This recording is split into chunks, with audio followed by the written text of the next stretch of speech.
তুরস্কে বাংলাদেশের সেনাপ্রধানের সাম্প্রতিক ৫ দিনের সফর ঘিরে আন্তর্জাতিক সামরিক মহলে চরম তোলপাড় শুরু হয়েছে।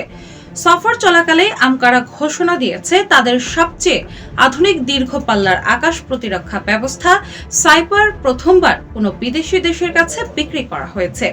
তবে গোপন রাখা হয়েছে সেই ক্রেতা দেশের নাম। আর ঠিক তখনই বাংলাদেশের সেনাপ্রধানের তুর্কি প্রতিরক্ষা শিল্প পরিদর্শন ও শীর্ষ সামরিক নেতৃত্বের সঙ্গে বৈঠক সব মিলিয়ে ইঙ্গিত দিচ্ছে বড় এক সামরিক চমকে। বাংলাদেশের বর্তমান আকাশ প্রতিরক্ষা চীনের FM-90 উপর নির্ভর করায় কিছুটা সীমাবদ্ধ।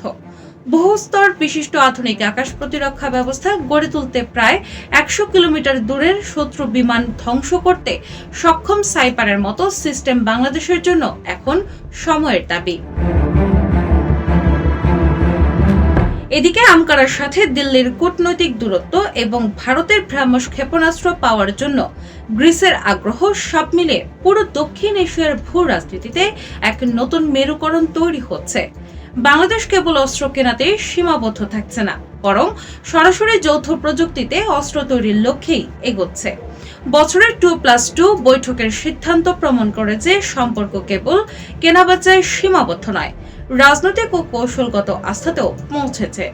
৫ আগস্টের পর নিজেদের অবস্থান পরিবর্তন করে বাংলাদেশ সামরিক সক্ষমতায় এক নতুন মাইলফলক ছুঁতে যাচ্ছে, যার বাস্তবিক প্রভাব অতি শীঘ্রই দৃশ্যমান হবে।